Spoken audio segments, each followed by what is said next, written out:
সারা দেশে ঢাকার মতো পূজার প্রস্তুতি চলছে। আমরা এখন চট্টগ্রামের পূজার প্রস্তুতির খবর জানবো। সেখানের খবর জানাতে যুক্ত হয়েছেন সহকর্মী রাজীব বড়ুয়া।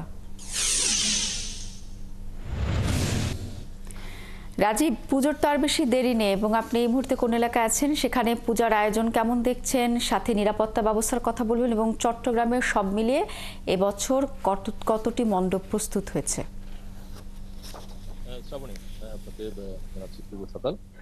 আজকে পঞ্চমী। এমনিতে পূজার নিয়ম হচ্ছে আসলে ষষ্ঠী থেকে ষষ্ঠী পূজাতে আসলে বোধন সেটি হওয়ার কথা, কিন্তু এই বছর সময়ের হেরফেরের কারণে পঞ্চমীতেই মূলত বোধনটা হচ্ছে। শাস্ত্রে আছে যে রামচন্দ্র রাবণকে বধ করার জন্য দেবী পূজা করেছিলেন, ফলে এই যে অকালে যে দেবীকে বন্দনা করেছেন, এই কারণে এটি আসলে অকাল বোধন নামে পরিচিত। এবং শাস্ত্রে আরো আছে যে 10 দিন ধরে দেবী ওই মহিষাসুরের বিরুদ্ধে যুদ্ধ করে জিতেছিলেন। তো এবার কিন্তু পুজোর কিছুটা সময়ের হেরফের হচ্ছে, বিশেষ করে আহ, সপ্তমী অষ্টমী কিন্তু একদিনেই, অষ্টমী এবং নবমী কিন্তু একদিনে হচ্ছে। তো সেই সাথে অন্যান্য যে পুজোর বিষয়টি সেটিও আসলে হচ্ছে, তবে আজকে যে বোধন সেটি হবে মূলত সন্ধ্যায়। এমনটি জানিয়েছে যে সদরঘাট যে কালী বাড়ি, সেই কালীবাড়ির যে যিনি পুরোহিত, তিনি বলছেন যে সন্ধ্যায় মূলত বোধন সেই পুজোটি হবে। চট্টগ্রামে এবার প্রায় 292টি পূজা মণ্ডপে পূজা হচ্ছে। এবং আপনি হয়তো দেখছেন যে এই যে কালীবাড়িতে কিন্তু প্রতিমাও বানানো হয়, এবং এখানে কিছু প্রতিমা এখনো রয়ে গেছে যেগুলো এখনো নিয়ে যাওয়া হয়নি। আম, আমরা দেখছি যে বিভিন্ন যে যে মৃৎ শিল্পালয় রয়েছে যেখান থেকে আসলে প্রতিমাগুলো বানানো হয়, সেখানে কিন্তু আজকে সকালেও অনেকে প্রতিমা নিয়ে যাচ্ছেন, এবং এখান থেকে হয়তো আজকে বিকেলের মধ্যে বাকি যে প্রতিমাগুলো আছে সেগুলো হয়তো বিভিন্ন পূজা মণ্ডপে আসলে নিয়ে যাওয়া হবে। এবং এই পূজাকে কেন্দ্র করে একটা উৎসবের আমেজ কিন্তু আছে। পাশাপাশি এক ধরনের সংখ্যাও আসলে রয়েছে যারা পূজার্থী, যারা পূজার আয়োজন করছেন তাদের মধ্যে। এবং চট্টগ্রামের পুলিশ কমিশনার তিনি বলেছেন যে চট্টগ্রামে পূজায় যাতে কোনো কোনো ধরনের সহিংস ঘটনা বা কোনো ধরনের বিঘ্ন যাতে না ঘটে, সেই কারণে পুলিশের নিরাপত্তা ব্যবস্থা আছে, পাশাপাশি আনসার এবং র্যাবের টহল টিমও আছে। অর্থাৎ তারা বলছেন যে পূজা যেন নির্বিঘ্নে হয়, শান্তিপূর্ণভাবে হয়, সেই জন্য সব ধরনের ব্যবস্থা আসলে তারা রাখছেন। এবং এর পাশাপাশি যারা পূজার আয়োজক তারা বলছেন যে তাদের যে পূজা মণ্ডপগুলোতে তারা নিজেদের সিসিটিভি ক্যামেরা এবং সেই সাথে নিজেদের স্বেচ্ছাসেবক বাহিনী তারাও আসলে থাকবেন। এবং তারা চান যে একটি আহ অসাম্প্রদায়িক চেতনার ভিত্তিতে এবং একটা উৎসবের মেজাজে যেন আসলে পূজাটা হয়।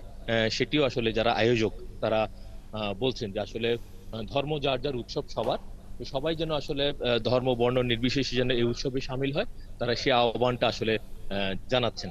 এবং আমরা দেখছি ইতিমধ্যে বিভিন্ন যে এই পূজা মণ্ডপগুলো আছে সেই পূজা মণ্ডপগুলোর সাজসজ্জার কাজ প্রায় শেষ পর্যায়ে এসছে, যেহেতু আজকে বিকেলে বোধন হবে এবং কালকে ষষ্ঠী পূজার মাধ্যমে মূলত দুর্গাপূজার যে আনুষ্ঠানিকতা সেটি আসলে শুরু হয়ে যাবে। এবং এটি চলবে 13 তারিখ পর্যন্ত, অর্থাৎ 13 তারিখে দশমীতে বিসর্জনের মাধ্যমে আসলে এই পূজাটা শেষ হবে। এবার রাজীব বড়ুয়া, আপনি দুর্গা দেবী বলছিলেন আসছে। নানা আনুষ্ঠানিকতার কথা এবং বলছিলেন যে এবার অষ্টমী এবং নবমী একসাথে। একটি বিষয় জানতে চাই যে আমরা বাংলাদেশে বিভিন্ন জায়গায় পূজা মণ্ডপের তথ্য অনুযায়ী অনেকেই বলছেন যে এবার নাকি পুজোর খরচ বেড়েছে এবং প্রতিমা তৈরিতেও খরচ বেড়েছে, কিন্তু সেই তুলনায় বেচা কেনা কম। চট্টগ্রামে কি দেখছেন? আপনি জানেন যে দুর্গাপূজা হচ্ছে, এখানে যারা আসলে প্রতিমা বানায় তাদের সিংহভাগ আসে কিন্তু এই দুর্গাপূজাতেই। তো তারা বলছেন যে এবার আসলে অনেকগুলো পুজোর অর্ডার ক্যান্সেল হয়েছে। অনেকে পুজোর অর্ডার করেছিলেন, প্রতিমার অর্ডার করেছিলেন, কিন্তু শেষ সময়ে এসে সেটি আসলে তারা ক্যান্সেল করে দেন। এবং অনেকে যে বড় বড় পুজোগুলো করতেন সেই বাজেটটাও আসলে কমে গেছে, তো যার কারণে তারা আসলে আর্থিকভাবে যে বেশ ক্ষতির সম্মুখীন হচ্ছেন এবার। এবং তারা বলছেন যে গত বছরও যে পরিমাণে আসলে তারা মূর্তি বানিয়েছিলেন, তো এই বছর আসলে অনেকগুলো মূর্তির অর্ডার তারা ক্যান্সেল করতে হয়েছে। সেই সাথে যে বড় বাজেটের যে পুজোগুলো হতো সেই পুজোগুলো আসলে এবার কমে গেছে। এবং এর বাইরেও তো আসলে ধরেন পুজোর মূর্তি বানাতে যে কাঠ খড় বিভিন্ন উপকরণগুলো আছে সেই উপকরণের দাম এমনিতেই বৃদ্ধি পেয়েছে, পাশাপাশি অর্ডারও কমে গেছে। সব মিলিয়ে আসলে তারা বলছেন যে এবারে কিন্তু তারা বেশ আর্থিক ক্ষতির সম্মুখীন হচ্ছেন। তারা বলছিলেন যে আসলে আমাদের এখানে যখন করোনা চলছিল 2-3 বছর আগে, সেই করোনার সময় থেকে কিন্তু তাদের যে একটা সংকট, আর্থিক সংকট, সেটি আসলে তারা আর কাটিয়ে উঠতে পারেননি।